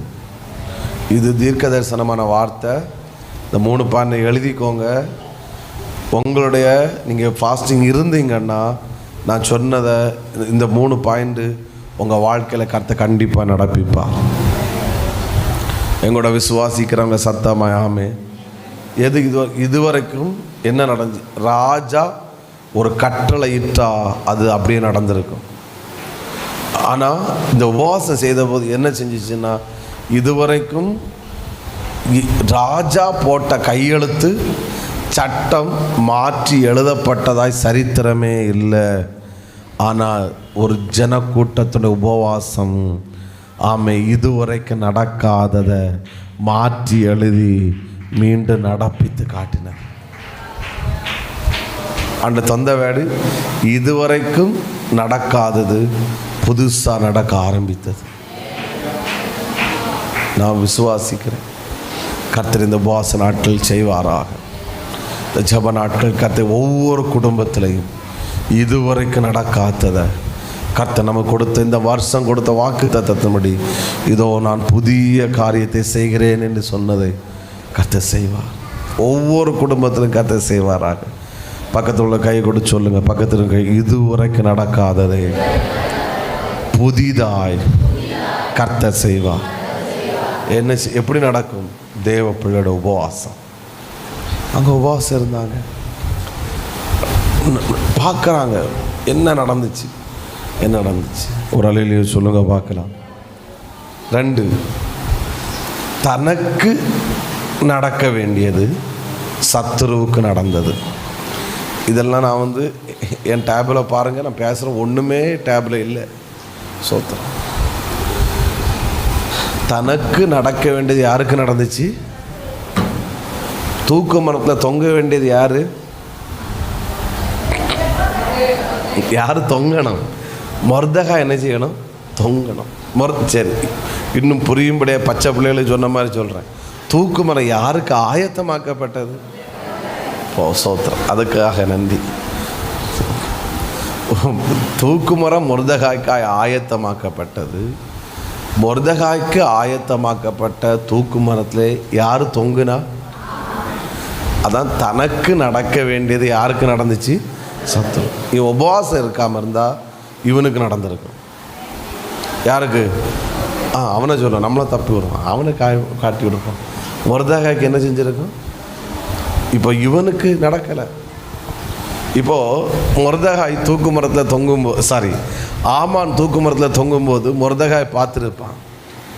மொர்தெகாய் அந்த தூக்கு மரத்தை பார்த்து என்ன நினச்சிருப்பான் சொல்லுங்கள் பார்க்கலாம். இப்போ ஆமான் தூக்கு மரத்தை தொங்கி கிடக்கிறான். ஸோ இப்போ மொர்தெகாய் பார்க்குறாரு, என்ன நினச்சிருப்பான்? நான் இந்த தூக்கு மரத்தில் என்ன செஞ்சுருக்கணும்? தொங்கியிருக்கணும். ஏன்னா ஆயத்தமாக்கப்பட்ட யாருக்காக? எனக்கா. இப்போ நான் தொங்க வேண்டிய இடத்துல இப்போ யார் தொங்குறா? நாங்கள் போட்ட உபவாசம், நாங்கள் பண்ணின உபவாசம் எனக்கு நடக்க வேண்டியதை சத்துருவுக்கு நடப்பித்தது. ஆமே. Thank you Jesus. கர்த்தர் செய்வாராக. நமக்கு முன்பாக ஒரு 4 வாரங்கள் இருக்கிறது. கர்த்தர் பயன்படுத்த கிருபை தருவாராக. முடிந்த அளவுக்கு ஆரோக்கியம் உள்ள அத்தனை பேரையும் உபவாசம் இருக்க கர்த்தர் பலப்படுத்துவாராக. சத்துரு எனக்கு நடக்க வேண்டியது சத்துருக்கு நடப்பதாக. 3வது, இவங்க அழிக்கப்படணும்னு யூத ஜனமே இருக்கக்கூடாதுன்னு தான் சத்துரு செயல்பட்டான். ஆனால் என்ன நடந்துச்சு தெரியுமா? ஆமென். 8:17 கடைசி வார்த்தை, அநேகர் யூத மார்க்கத்தில் அமைந்தார். உபவாசம் அநேக ஜனங்களை ஆமென் யூத ஜனங்களோடு இணைத்தது. அப்போ நான் விசுவாசிக்கிறேன், வெளியே கிடக்கிற அநேக ஜனங்களை இந்த உபவாசத்தின் நிமித்தம் நம்மோடு கூட கர்த்தர் இணைப்பாராக. கொஞ்ச நாள் ஆச்சு ஃபாஸ்டிங், அதிகாலை ஜெபத்தில் தான் ஆமென் நான் இங்கே வந்து நிற்கும்போது பிரசங்கம் தான் ஆகுது. பட் நான் சண்டே மேக்ஸிமம் வாங்கிட்டு தான் வரேன். ஆனால் இன்றைக்கி ஆண்டவர் இப்படி பேச வச்சிருக்கிறாரு. ஒரு அலையிலே சொல்லுங்கள் பார்க்கலாம். அநேகரை கர்த்தர் சேர்க்க வைப்பாரா. 3 சொல்லணும், 4 கூட சொல்கிறேன். சூசா நகரம் ஆர்ப்பரித்து மகிழ்ந்தது. அதாவது நம்ம ஊரில் ஒரு பழமொழி உண்டு, வெயிலுக்கு அருமை நிழல்ல பின்னா தான் என்ன செய்யும் தெரியும். இந்த ஜனங்கள் ஃபஸ்ட்டாக களி கூர்ந்தார்கள் என்றல்ல, இவர்கள் கலங்கினவர்கள். ஆமென் சொல்லுங்க. கொஞ்ச நாளுக்கு முன்னாடி சூசா நகரம் கலங்கிற்று. ஆமென். அப்போது கலங்கினார்கள், கண்ணீர் வடித்தார்கள். மொர்தெகாய் அலறிக்கொண்டுன்னு பைபிள் வசனம் இருக்கு, அலறிக்கொண்டு. இப்போது அவனுக்கு ராஜ வஸ்திரம் தரிப்பிக்கப்பட்டு சுற்றுறான். சத்தமாக ஒரு ஆமென் சொல்லுங்க. இப்படி சொல்கிறேன், சரியான டேடி, தேங்க்யூ டேடி. எந்த அளவிற்கு கலங்கினார்களோ அந்த அளவுக்கு கர்த்தர் களி கூற பண்ணினார். I love you daddy, I love you. Hallelujah. ரொம்ப கலங்கினீங்களா? ரொம்ப கண்ணீர் வடித்தீர்களோ? ரொம்ப புலம்பினீர்களா? ரொம்ப வேதனைப்பட்டீர்களா? அந்த அளவுக்கு கர்த்தர் களி கூற பண்ணுவார். நாட்களை பயன்படுத்தி கொள்வோம். இப்போ நான் யாரையும் உபவாசம் இருக்குன்னு சொல்லலை, சூழ்நிலையை சொன்னேன். உபவாசம் என்ன செய்யணும்னு சொல்லியிருக்கேன். முடிவெடுக்கிறது எஸ்தருக்கு கரத்தில் தான் இருக்குது. மொர்தெகாயை வச்சு சொன்னாச்சு, இந்த காலம் இது மௌனமாக இருக்கிற காலம் அல்ல. மொர்தெகாயை வச்சு சொன்னது போல் கர்த்தர் சொன்ன வச்சாச்சு. இனி இதை மொர்தெகாய் சொல்லிவிட்டு மொர்தெகாய் நல்லா சாப்பிட்டுட்டு இருக்கலை. மொர்தெகாய் என்ன செஞ்சார்? உபவாசம் இருந்தார். கேட்ட எஸ்தரும் என்ன செஞ்சா? பிரைஸ் சொல்லலாம். என்ன எஸ்தரின் புஸ்தகத்தில் நடந்ததோ கர்த்தர் அதை இந்த சபையில் நடப்பிப்பாராக. ஒவ்வொரு குடும்பங்களிலும் கர்த்தர் நடப்பிப்பாராக. நமக்கு கொடுக்கப்பட்ட நாள் 2 கையை கொடுத்து கூப்பி சொல்கிறேன், கொஞ்ச காலம்தான் நமக்கு கொடுக்கப்பட்டிருக்கு. தயவுசெய்து மிஸ்யூஸ் பண்ணாதுங்க. பயன்படுத்துவோம், காலத்தை பயன்படுத்துவோம். நாட்கள் பொல்லாதவைகளானதால் காலத்தை அவங்க எப்படி பயன்படுத்தினா? உபவாசம் இருந்து பயன்படுத்தினாங்க. 2வது எப்படி பயன்படுத்தினான்னு அவர் ராஜாவிடத்தில் பிரவேசித்தார். சட்டத்தை மீறி பிரவேசித்தாள். ஆமென். அதை ஆண்டவர் அனுமதித்து நான் அடுத்த வாரம் கன்டினியூ பண்ணுறேன். இல்லைன்னா இதே போதும். நம்ம சபையாய் நமக்கு முன்பாக இருக்கிற நாட்களை பயன்படுத்துவோம். ஆமென். நான் சொன்ன இந்த 4 வார்த்தைகளும் இந்த சத்தத்தை கேட்ட ஒவ்வொரு குடும்பத்திலையும் ஒவ்வொரு வாழ்க்கையிலும் நம்முடைய சபையிலும் கட்டளையிடுவாராக. எத்தனை பேர் ஆமென் சொல்லுகிறீர்கள்? எல்லாரும் எழுந்து நிற்கலாம். பாயிண்ட் அப்புறம் அனுப்பி தரேன்னா. ஹல்லேலூயா,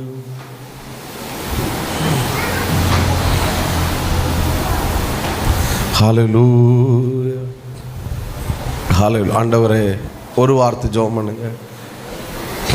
எனக்கு கொடுக்கப்பட்ட கொஞ்ச காலத்தை நான் வீணடித்து விடக்கூடாது. அன்னைக்கு அவங்க வீணடிச்சிருப்பாங்கன்னா என்ன நடந்திருக்கும்?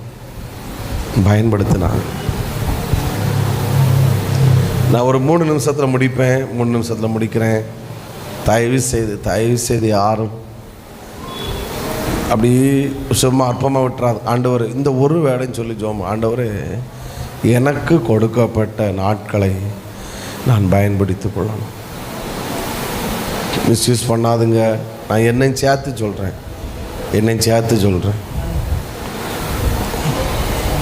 உங்களுக்கு தெரியும், உங்கள் பாஸ்டர் சும்மா இருக்கிறத நீங்கள் பார்க்கவே மாட்டேன். எங்கேயாச்சும் ஏதாச்சும் செஞ்சுக்கிட்டே இருப்பார். ஹல்லேலூயா. ஆனால் நான் சொல்கிறேன், இன்னும் எனக்கு முன்னாடி நிறைய நாட்கள் சும்மா தான் இருக்குது. நான் பயன்படுத்துகிறேன். உபவாசம் இருக்கிறதும் இருக்காததும் எஸ்தருக்கு கையில் தான் இருக்குது.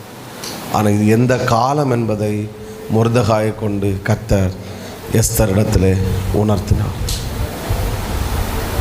நமக்கு திரும்பவும் சொல்கிறேன், நமக்கு கொஞ்ச காலம்தான் இருக்குது. நம்ம கொஞ்ச காலம்தான் இருக்குது. வேஸ்ட்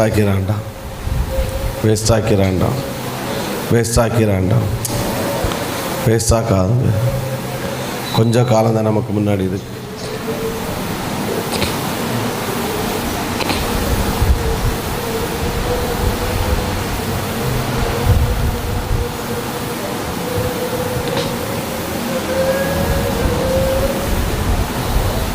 சிலவங்க உபவாசம் இருக்க முடியாதவங்க இதுக்குள்ளே இருக்கிறீங்கன்னு எனக்கு தெரியும். நான் சொல்கிறேன், உபவாசம் இருக்க முடியாது. ஆனால் சர்ச்சில் வந்து நேரத்தை செலவு பண்ண முடியுங்களா? ஹல்லேலூயா, முடியும்.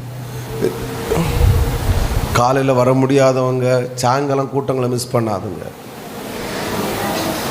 சாயங்காலம் வர முடியாதவங்க பகல் கூட்டத்தை மிஸ் பண்ணாதுங்க. 2 செக்ஷன் வர முடியாதவங்க அதிகாலையும் மிஸ் பண்ணாதுங்க. ஒன்றும் முடியாதவங்க கடைசி 3 நாளாவது எல்லாத்தையும் கேன்சல் பண்ணிட்டு உட்காருங்க. காரியம் மாறுதலாக முடியும். எந்த அளவுக்கு நீ கலங்கினாயோ அந்த அளவுக்கு கர்த்தர் கலிகூற பண்ண.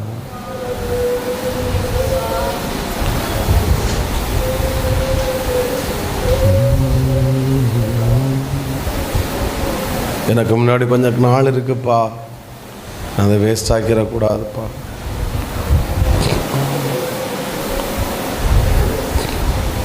எல்லாரும் ஜெபிக்கிறீங்க, நல்ல பிள்ளைங்க.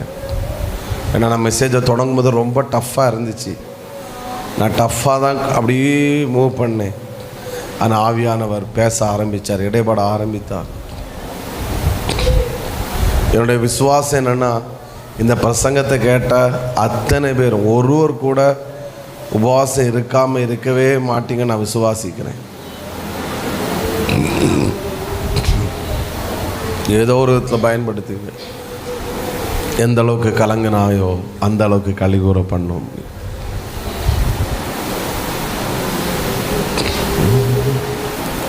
ஹல்லேலூயா.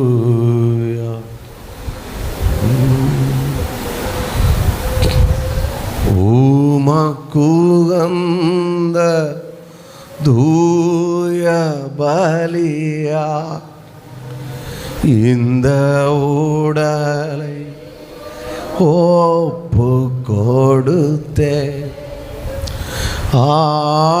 ஆட்கொண்டு என்னை நடத்தும் அபிஷேகத்தாலே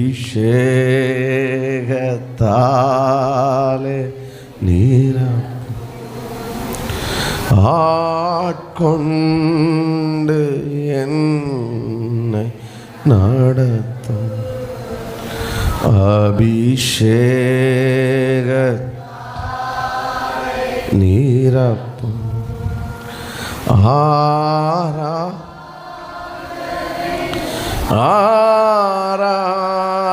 ஆராதனை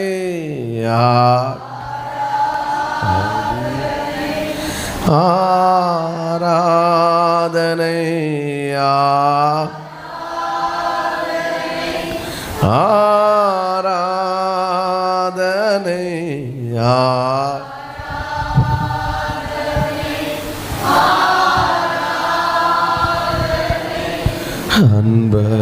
அன்பரேசு ராஜனுக்கு ஆவியா ஓ உந்தன் ஏக்கம் விருப்பமெல்லாம் என் இதய துடிப்பாக மாற்றும் உந்தன் ஏக்கம் விருப்பமெல்லாம் என் இதய துடிப்பாக. எல்லாரும் 2 கரங்களை உயர்த்தணும். என் ஜீவநாட்கள் எல்லாம் ஜபவீரன் என்று ஏழு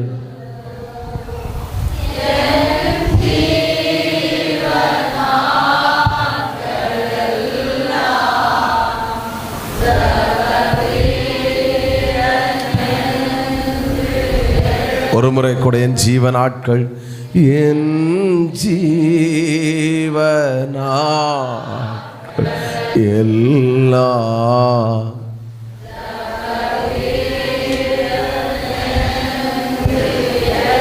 ஒரு முறை கூட என் ஜீவன் ஜபவி. ஆண்டவரே, நாட்கள் பொல்லாதவைகளானதால் காலத்தை பிரயோஜனப்படுத்திக் கொள்ளுங்கள். எங்கள் முன்னாடி இருக்கிற காலம் எப்படிப்பட்டது நாங்கள் பார்த்தோம்ப்பா. நீர் ஊழியம் செய்யும்போது கொஞ்ச காலம்தான் என்று அறிந்து நீர் ஊழியம் செய்ய ஆரம்பித்தீர். நீர் ஒரு நாட்களை வேஸ்ட் ஆக்கலை. எஸ்தர் இது எந்த காலம் என்பதை அறிந்தாள், செயல்பட்டாள் என்பதை நாங்கள் பார்த்தோம். மொர்தெகாய் இது எந்த காலம் என்பதை எஸ்தருக்கு உணர்த்தினார். எஸ்தர் என்ன செய்தாள் என்று பார்த்து அவள் உபவாசம் இருந்தாள். உபவாசம்னா என்ன, ஏன் உபவாசம் தேவை, உபவாசத்தின் மேன்மைகளை குறித்து நீர் இந்த பிரசங்கம் பண்ண தந்த வார்த்தையை நான் சர்ச்சில் அப்படியே பேசியிருக்கிறேன்ப்பா.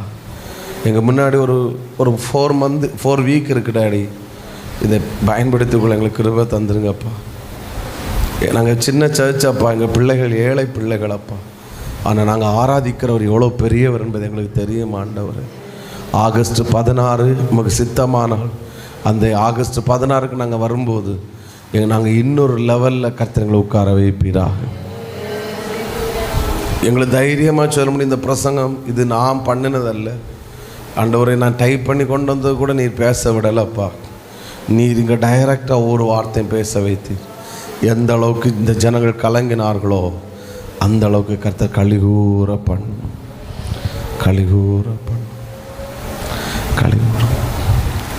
நல்ல பிதாவே, இந்த வார்த்தைகளுக்காய் ஸ்தோத்திரம்.